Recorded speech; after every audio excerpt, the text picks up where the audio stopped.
Good morning, students. I hope everyone's doing well. Today we are going to look at a very interesting lesson about sea voyages. So let me ask you a quick question. How many of you all love to travel by sea, and how many of you love to travel to unimaginably beautiful places and magical places where all sorts of supernatural things would happen? And especially just imagine how wonderful it would be or how awesome it would be if you were in the middle of those places. So in our lesson called Sinbad, My First Voyage, we are going to look at the sailor called Sinbad, who happened to travel a lot through ships. And these stories that he says is all about those wonderful places where you would see all sorts of beautiful things, unimaginably beautiful things, and supernatural things as well. Okay? Let us look into the events that happens in the first voyage of Sinbad. So the first thing that we have to keep in mind is that Sinbad is not a real sailor. He is a fictitious character. And he happens to be in a book or in a series of tales that was compiled into a book called 1001 Arabian Nights. So it was in this collection of stories that we can see the voyages of Sinbad the sailor. We can assume that Sinbad the sailor lived around 8th or 9th century of Common Era in the Middle Eastern country, somewhere in the Middle Eastern country, in a city called Baghdad. And the countries that are usually called as Middle East are your Arab countries. Iran, Iraq, etc. All the countries around those countries are called as Middle Eastern countries.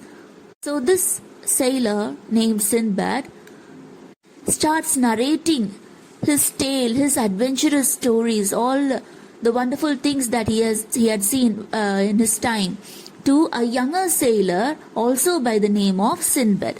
Okay, so just keep in mind that there are two Sinbads in the story.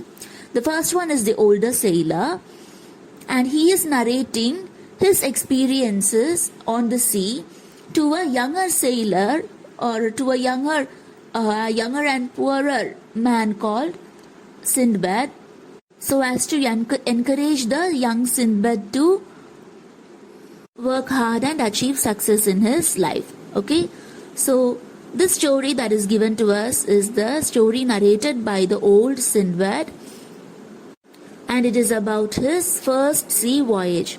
So old Sinbad starts saying that he lost lots of his wealth that he has inherited from his father, just because he was not very wise with his money. He used to spend a lot.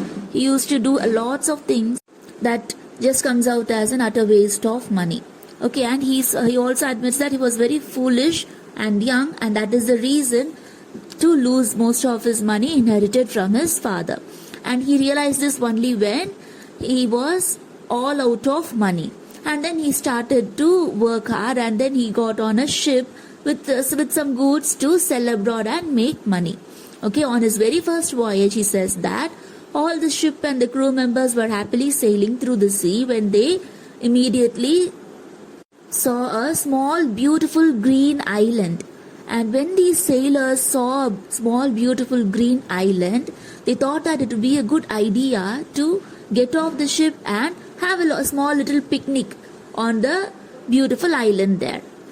So altogether they got off the ship and they were having a small picnic on that little island, when suddenly someone started to start a fire for cooking something. The island started to tremble. They were all confused at first, and when they tried again to light a fire, the island trembled again. It was only then they realized that it was not a small beautiful island. Rather, it was the back of a huge animal that was laying asleep. And when they started to light the fire, they apparently disturbed the animal, and it got extremely angry and started shaking around. So when the sailors and the crew of the ship realized this, immediately they got off the island, the shore of the island, or here in this case, the back of that huge giant animal, and they jumped into the sea. And most of them made it to the ship. Usually they'll anchor the ship a little away from the island, right? A little away from the shore. So a few of them made it back to the ship, but most could not make it. And our poor Sindbad, Sindbad was one amongst them. And he started drifting most, and the people who got on the ship, they took off the anchor and they sailed away immediately from that place. And all the others started floating away and drifted to different places, and Sindbad landed in a entirely different place, and he was not aware of that until he reached the shore of some other place, and he laid there. He lay unconscious for a while on some other unknown land, and it was only when he opened his eyes slowly he realized that he was miraculously saved by drifting away. As he opened his eyes slowly, he could only see the bright sun on just hanging over his head, and he could see that he was miraculously saved by the sea.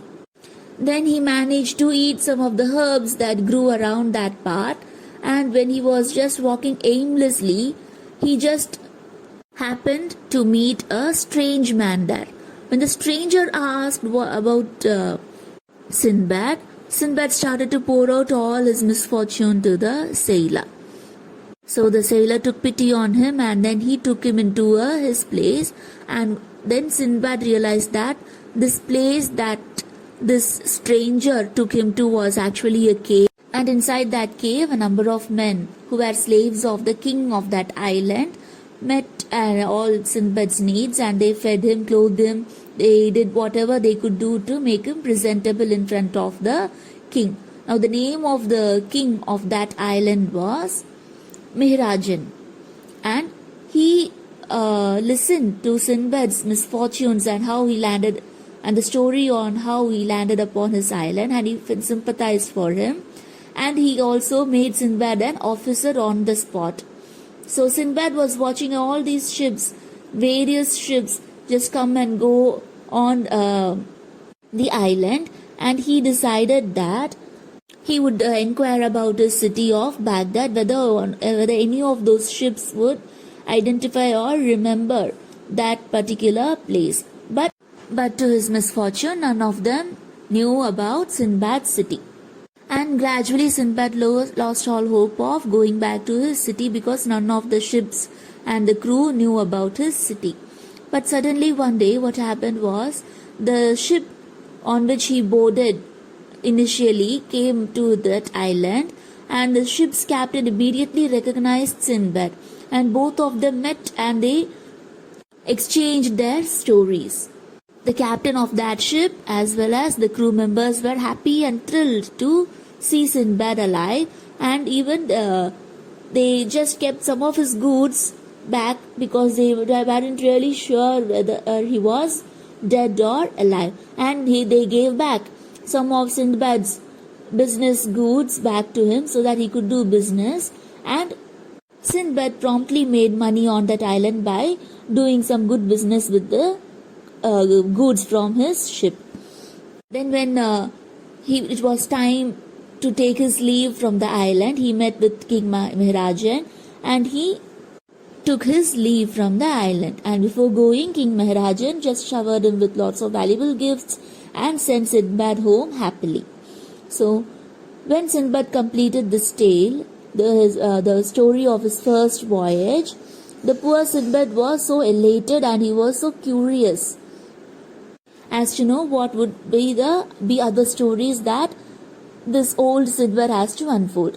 So after completing the story, the old Sindbad gave the young Sindbad a purse full of gold coins, and also asked him to come the next day to hear another story from his sea voyage. So the unexpected riches and unexpected gift from the old Sindbad made the young Sindbad jump with joy, and then he thanked the old Sindbad and went home. So what are the key events in this story? The first thing is that there are two Sinbads. One is the old one who had traveled around the world by voyaging, and he witnessed many supernatural and unusual things while in this voyage. So the second thing is that the old Sinbad starts narrating his very first voyage to the sea, and he starts he starts telling all the events that happened to him during that voyage, his maiden voyage. Maiden voyage means his first voyage. Okay. So what is the first incident that happened to him? The first incident was that he lost all his money which he inherited from his father, because he acted very foolishly and wasted all his money. The second incident is that he realized it only after he lost all the money, and with whatever meager amount he had, he just bought some goods and decided to travel abroad and sell them. The third incident is that he got on the ship and he started his maiden voyage. And immediately when they started the voyage, they saw a beautiful green island. Thinking that it was a beautiful picnic spot, all the sailors and the crew of the ship just got off the boat, and they started to light a fire on the island. And only then they realized that when the island started to tremble because of the unexpected heat, they realized that it was not exactly an island but the back of a huge animal. The fourth incident is that everyone, when they realized that this was the back of a huge animal, got very scared, and some of them jumped into the sea, and whoever made it to the ship just pulled off the anchor and they sailed away, leaving the others to their own fate. Sindbad luckily drifted off to an unknown island. The fifth incident is that in an unknown island, he befriends the king of that island, and he sets himself in a good position as an officer, as a port officer, and he also watches all these incoming ships, and he starts inquiring about his own city of Baghdad. The sixth incident is that one day when he finally gave up all hopes of going back to his city of Baghdad, because none of those ship members and crews which he inquired knew about his city, suddenly one day his old ship, his first ship in which he undertook that voyage, came back, and he realized that most of the crew members were well and alive, and when the ship's captain saw Sindbad, he immediately recognized him, and he hugged him, and they were overjoyed to see Sindbad. The seventh incident is that Sindbad sold some of the goods that were left behind ship, and he made lot of money in that. And eighth incident is that he came back to King Maharaj, and he took his formal leave, and then King Maharaj also showered some exquisitely expensive gifts on him, so as to show his respect and admiration towards Sindbad. The ninth incident is that after Sindbad said this story about his first adventurous voyage, the old Sindbad saw that the young Sindbad was very curious and asked him to come again the next day to hear about his second adventurous voyage. And before the young Sindbad would leave, the old Sindbad gifted him a nice purse full of gold coins, and this made the young Sindbad very happy. The 10th incident is that the young Sindbad thanked the old Sindbad and went back to his home, hoping and dreaming about what imaginary or fictitious adventurous story that the old Sindbad is going to tell him again. Okay, so this is your supplementary, the basis of the crux of the story, and we look at it in detail in our Zoom class. Okay, so thank you, students. We'll get back on this topic in our Zoom class. Thank you.